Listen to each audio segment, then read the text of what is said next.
Yes, good day sa inyo lahat. Ang ituturo ko ngayon is yung paggawa ng Facebook advertising. So, pagtapos na kayong gumawa ng Facebook page, pwede na tayong gumawa ng Facebook advertising. Kasi kapag wala tayong Facebook page, hindi tayo makakapag-advertising sa Facebook. Okay, so let's proceed. Dito, punta tayo sa Create Ads. Ito yung unang-una natin gagawin. I-click nyo yung Create Ads. Then, habang kung wala man ng hindi nyo makita yung create ads, itatype nyo lang dito is yung facebook.com/ads. Yan nga yun. So, ito na yung lilitaw. So, kung napanood nyo na po yung FB Sikat Marketing, Module 4 yata yung kay Coach Binsoy, sundin lang natin muna yun. I-click natin yung send people to your website. Bakit? Kasi dalawang or multitasking ang ginagawa nito. Pwede nating hikayatin na i-like yung page natin and also panoorin yung video ng Ignition Marketing or yung existing business na ninyo. Kung ano man yan. I-click natin ang send people to your website. So, ang ilalagay natin dito yung link ng Ignition Marketing or kung may website na kayong sarili or domain, ilagay nyo yun dito. So, example nito, my tools. So, kopyahin lang natin yung yung link natin.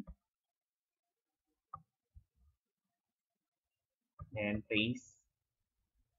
Yan. So, dito, habang nagla-loading, lalabas na yan. Pwede nyo palitan dito yung campaign name. Kung siya, example, Paulo Card Ads. Yan. Then, tapos tayo step 1. May step 2, create your ad set. So, dito sa ad set na to, merong target, may mga details dito na kailangan natin pilapan. Pero, ang inaano ko lang dito, konti lang ang pinipilapan ko dito. Kasi para at least, nakapokus lang siya sa tatargeting niya. Mahirap kasi kapag marami tayong tatargetin eh. Baka malito sa Facebook na kung sino yung uunahin niya. At least lang na malaman natin kung sino yung Okay? So, sa location, all Philippines, kung mga Pilipino ang target, kung ibang banyaga, o pwede silang bot na ilagay nyo lang. Example, lagay ko Singapore. Yan. Pwede mo ilagay yan. Pero dahil sa Ignition Marketing ang pinopromote ko, or natin, all Philippines lang. Kasi Filipino first di ba? Sabi nga ng Ignition Marketing. Ngayon, ang age naman natin is 20 or 21. 21 madalas ang nilalagay kasi ito yung mga serious type na, nag-work na. Kasi kapag 18 to 20, mga hindi pa seryoso yan sa business or sa buhay. Then gender all. Language, Filipino, English, pwede man lagay dyan, pero hindi ko nilalagay kasi automatic naman na yan. Interest, ito yung pinakamalaga. Ang target audience or yung interest, dapat pwede mag-set ka lang ng target kung sino yung tatargetin mo. Example, ang mga author, yung mga maraming likes na author, katulad ni Robert Kiyosaki. Sobrang dami niyang like. Pwede mo siyang gawing target. Then mapapansin mo dito sa potential rich people, 600,000 people. So pwede na rin yan. Mas maliit ang potential rich, mas maganda ang pagpo-post or pag-advertising ng Facebook. Pag once na malaki-laki siya, 1 million, baka malito sa Facebook kung sino yung tatargeting niya. Baka konti lang mag-click. So, behavior, yan, pinapakita ang behavior. Depende na yan kung ano yung gagawin yung behavior. Pero ako hindi ko nilalagyan ng behavior. Then connection, all. Okay. So, ito na yung sa pagbabudget natin ng advertising. Ang pinaka-minimum na budget dito is 40 pesos.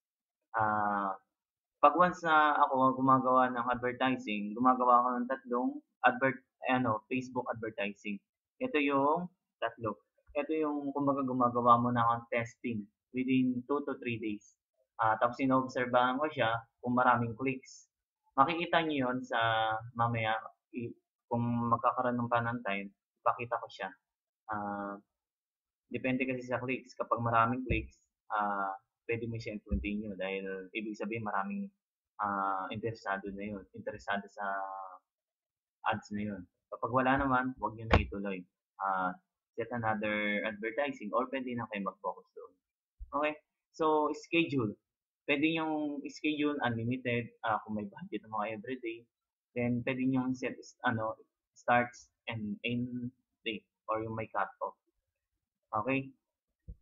Dito sa budget, pwede yung gawin yung 1,000. Example, ito madalas 1,000 ang ginagawa ko para makakuha ko marami. Tapos makikita nyo dito kapag may cut-off, may makikita na kayong babayaran kagad kapag natapos yung na yun, yung cut-off na yun. Then add set name. So, tapos tayo step 2. Step 3 is create your ad. So, dapat isa lang ang picture para at least hindi sila nalilito kung ano. Kumuha kayo ng picture ng yung nakakahikayat o yung pantawag pansin. Huwag yung mga huwag yung mga yung pinagbabawal ng Facebook.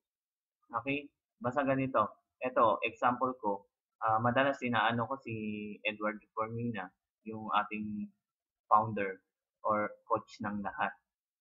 Ito yung sinample kong advertising na picture. Yan.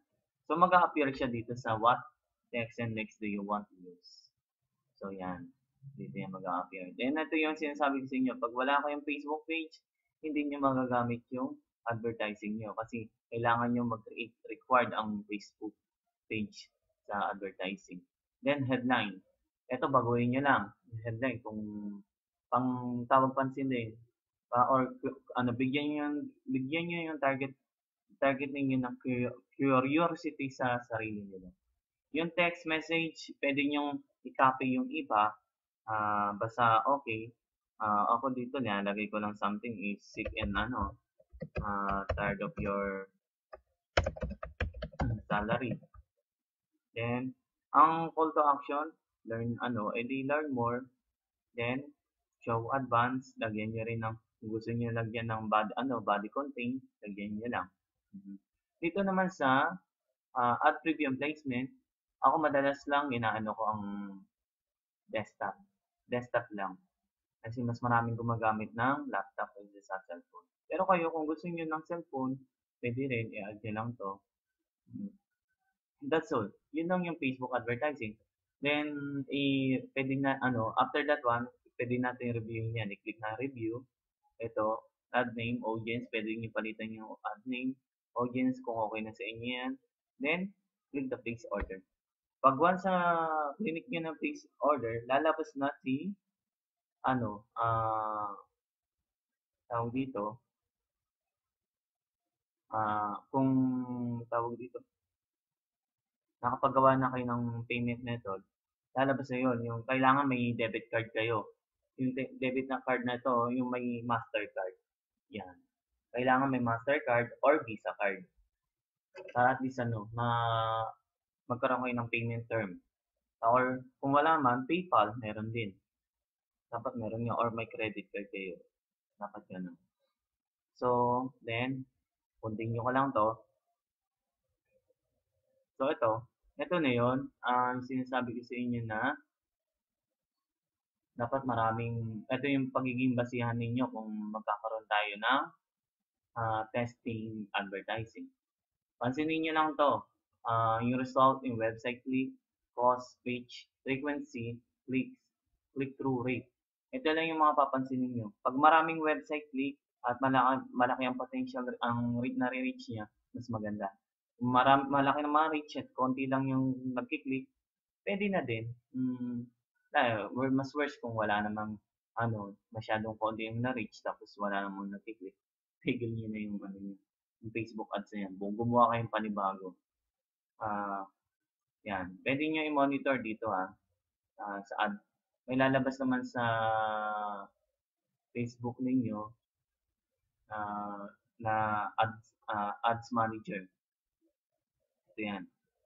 Para makita ninyo ito.